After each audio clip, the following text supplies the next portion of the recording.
سامعین گرامی، عمر بن سعد 9 لاکھ کا لشکر لے کر جب خیام حسینی کی جانب بڑھا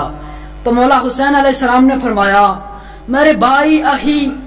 میری ماں کی دعا، عصمتوں کے ولی میرے بھائی اہی میری ماں کی دعا، شہنشاہ وفا میرا ایک کام کر۔ مولا غازی علیہ السلام نے فرمایا، آقا حکم۔ آواز آئی، میں محمد ہوں اپنے اس دور کا، میں محمد ہوں اپنے اس دور کا، میرے علی میرا ایک کام کر، بن کے وارث سلونی کے منبر کا تو، بن کے وارث سلونی کے منبر کا تو، کر لشکر شام سے گفتگو، کر لشکر شام سے گفتگو، یہ زمانہ تیری شجاعت تو سب جانتے ہیں، یہ زمانہ تیرے علم کو دیکھ لے، یہ زمانہ تیرے علم کو دیکھ لے۔ سامعین گرامی، مولا غازی علیہ السلام اپنے گھوڑے پر سوار ہوئے، سوار ہو کر لشکر کا رخ کیا، دائیں بائیں آہٹ محسوس کی۔ جب دائیں بائیں مولا نے آہٹ محسوس کی، دائیں دیکھا اکبر، بائیں دیکھا قاسم۔ مولا نے فرمایا، اکبر قاسم کہاں ہے؟ یہ تو ہے کہاں؟ دونوں شہزادوں نے فرمایا، چچا سامنے 9 لاکھ ہیں، آپ اکیلے ہیں۔ مولا غازی علیہ السلام نے فرمایا، مطمئن ہو کر واپس پلٹ جاؤ، صبح اول سے شام ازل تک، صبح اول سے شام ازل تک اللہ کی ساری کائنات میرے حسین کی منکر ہو جائے، بس میرا مولا مجھے آنکھ سے لڑنے کا حکم دے دے، میں ان سب کے لیے کافی ہوں۔ سامعین گرامی، جب مولا غازی علیہ السلام اس ادا سے چلے ہیں، اس انداز سے چلے ہیں، پنجتن کی مدد لے کے اذن صمد، پنجتن کی مدد لے کے اذن صمد، جب مقدس نمازی چلا، پنجتن کی مدد لے کے اذن صمد، جب مقدس نمازی چلا، خود محمد کو مرتضیٰ سے کہنا پڑا، خود محمد کو مرتضیٰ سے کہنا پڑا، یا علی آپ خود ہیں یا میرا غازی چلا، یا علی آپ خود ہیں یا میرا غازی چلا۔ تو سامعین گرامی، جب مولا غازی علیہ السلام آگے بڑھتے جا رہے تھے، مولا غازی علیہ السلام کا جلال دیکھ کر خود ملک الموت نے کبریا سے کہا، خود ملک الموت نے کبریا سے کہا، وہ جس کا کام ہی روحوں کو قبض کرنا ہے، اس نے کبریا سے کہا، خود ملک الموت نے کبریا سے کہا، بن کر تیرے قہر کی مثال آ گیا، قبض ارواح میرے تو بس میں نہیں، گر علی کے علی کو جلال آ گیا، قبض ارواح میرے تو بس میں نہیں، گر علی کے علی کو جلال آ گیا۔ سامعین گرامی، مولا غازی علیہ السلام آگے بڑھتے جا رہے تھے، 9 لاکھ کے لشکر کے سردار کے گھوڑے کے کانوں کے ساتھ مولا غازی علیہ السلام کے اشل کے کان جب ٹکرائے، مولا غازی علیہ السلام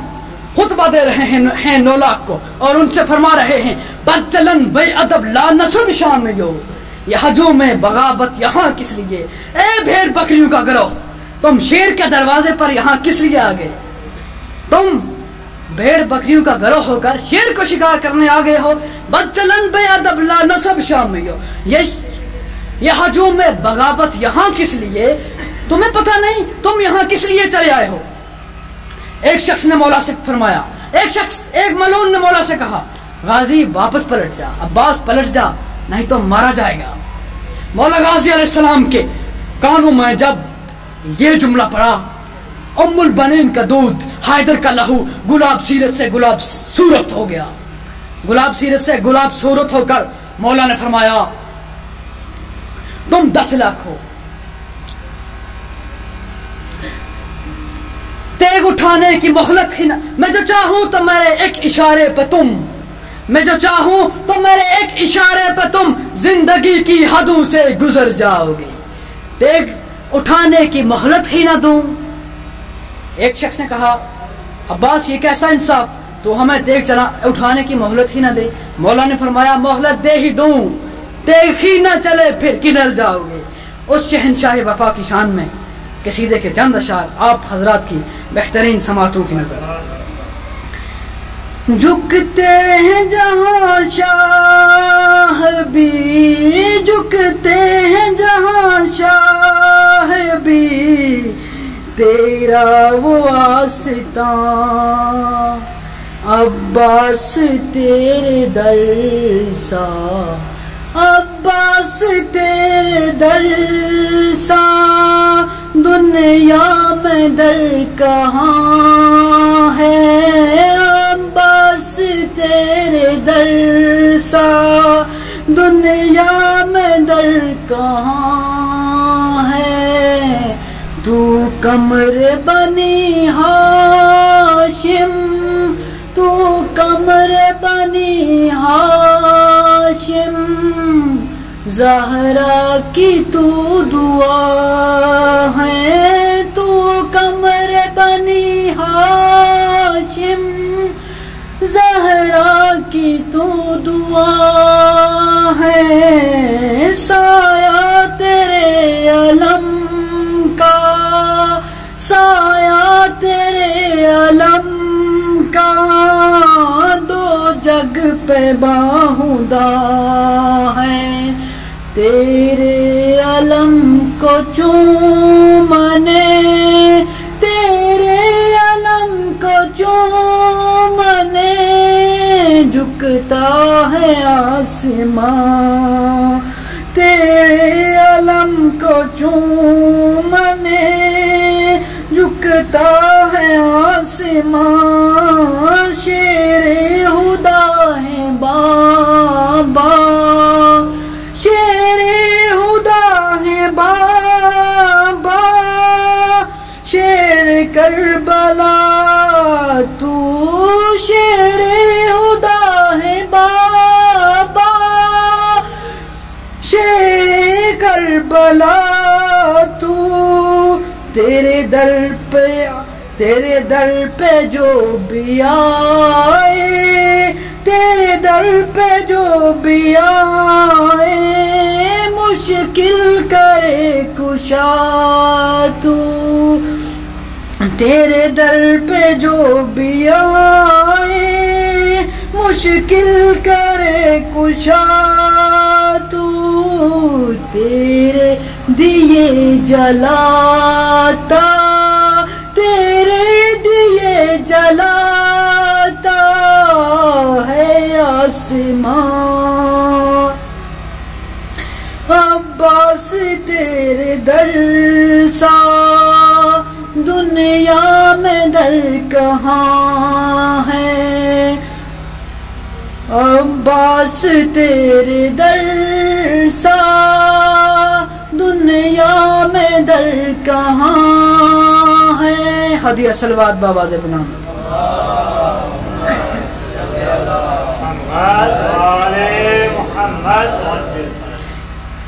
تو اس شہنشاہ وفا کی شان میں چند قطعات آپ حضرات کی بہترین سماعتوں کی نظر، کہ جب یہ ثانی حیدر فرات پر پہنچا تو اس واقعے کی شاعر نے کیا خوب منظر کشی کی ہے کہ ناد علی پڑھ کے جہاں کو ہلا دیا،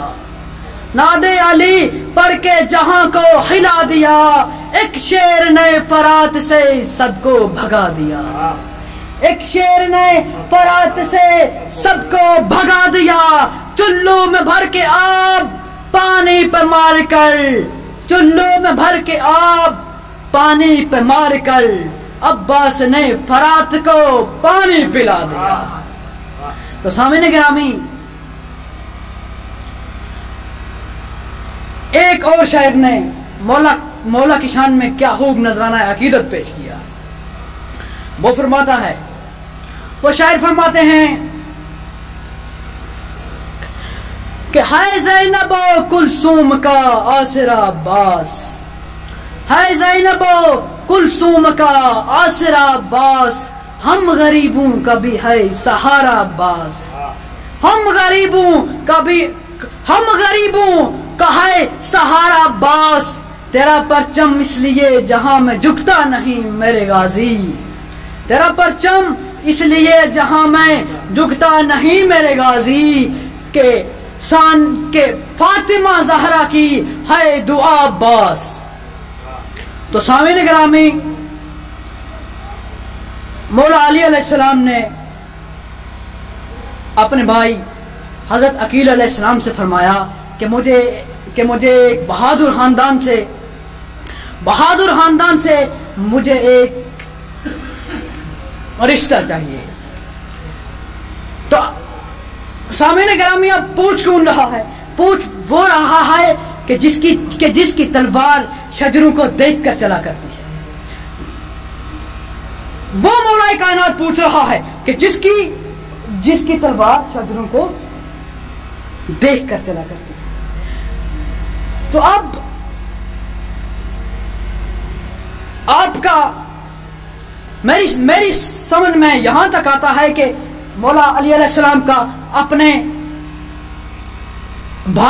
محترم بھائی سے ایسا سوال کرنا بالکل اسی کے متعارف تھا، کیونکہ جانتے مولا علی علیہ السلام بھی تھے کہ جس طرح خدا بند متعال نے حضرت موسیٰ علیہ السلام سے پوچھا، موسیٰ تیرے ہاتھ میں کیا ہے؟ موسیٰ تیرے ہاتھ میں کیا ہے؟ اب پتہ اللہ کو بھی تھا، پتہ موسیٰ کو بھی تھا کہ موسیٰ کے ہاتھ میں کیا ہے. موسیٰ نے قصیدہ شروع کر دیا، میرے اللہ یہ میرے ہاتھ میں یہ میرا عصا ہے، میں اس سے اپنی بکریوں کے لیے پتے جاڑتا ہوں، میں اس سے اپنا میں اسے تکیہ بنا کر سوتا ہوں، میں اس کے سہارے پر چلتا ہوں. اسی طرح مولا علی علیہ السلام بھی خاندان خزام کا قصیدہ سننا چاہتے تھے. حضرت عقیل علیہ السلام نے فرمایا مولا میں ایک ایسے خاندان کو جانتا ہوں کہ جو بہادری میں اپنی مثال آپ ہے، جن کی وجہ سے عرب کے غریب چین کی نیند سوتے ہیں، جن کی وجہ سے عرب کے بدماشوں کو، عرب کے چوروں کی نیندیں حرام ہو جاتی ہیں. میں ایک ایسے خاندان کو جانتا ہوں. تو سامعین گرامی، مولا عقیل علیہ السلام قبیلہ بنی ہاشم کے یہ چشم و چراغ قبیلہ کلاب میں پہنچے. عرب کے معزز دین کی طرح انہوں نے بھی اس روایت کے مطابق کہ حضرت عقیل علیہ السلام کو 3 دن تک مہمان رکھا. یہ اس لیے ہوتا تھا کہ شرفاء عرب کا یہ دستور تھا کہ وہ 3 دن کوئی بھی مہمان ان کے گھر میں جاتا تھا انہیں اپنے پاس رکھتے تھے، اور اس سے پہلے مہمان کو چھوڑنا یا مہمان کا وہاں سے آنا وہ اپنی توہین سمجھتے تھے. سامعین گرامی، جب مولا عقیل علیہ السلام خاندان خزام میں پہنچے، ٹھیک 3 دن کے بعد جناب خزام علیہ السلام جو مولا عباس علیہ السلام کے نانا تھے، مولا عباس علیہ السلام کے نانا تھے، انہوں نے پوچھا، اے بنی ہاشم کے چشم و چراغ، اے بنی ہاشم کے چاند، آپ نے یہ جو خاندان کلابیہ میں خاندان بنی کلاب میں آئے ہیں، آپ کے آنے کا مقصد مجھے ابھی تک معلوم نہیں ہو سکا، آپ کے آنے کا مقصد معلوم نہیں ہو سکا. تو سامعین گرامی، اس وقت خاندان وہ بھی چھوٹا نہیں تھا. جناب عقیل علیہ السلام نے فرمایا، اے بہادروں کے خاندان، اے وہ کہ جن کے بچے نیزوں سے کھیلتے ہیں، اے وہ کہ جن کی وجہ سے عرب کے غریب آرام کی نیند سوتے ہیں، مجھے اپنے بھائی علی ابن ابی طالب علیہ السلام کے لیے ایک رشتہ چاہیے. اپنے بھائی حضرت علی ابن ابی طالب علیہ السلام کے لیے آپ کے خاندان، کلابی خاندان سے ایک رشتہ چاہیے. اس وقت مولا غازی علیہ السلام کے نانا نے، جناب خزام نے یوں فرمایا کہ مجھے سمجھ ہی نہیں آ رہی کہ میں کس طریقے سے اللہ کا شکر ادا کروں کہ میرے اللہ میرے گھر میں اس کا رشتہ آیا ہے جو تیرے گھر میں آیا تھا، میرے گھر میں اس کا رشتہ آیا ہے جو تیرے گھر میں آیا تھا. تو سامعین گرامی، المختصر کہ جب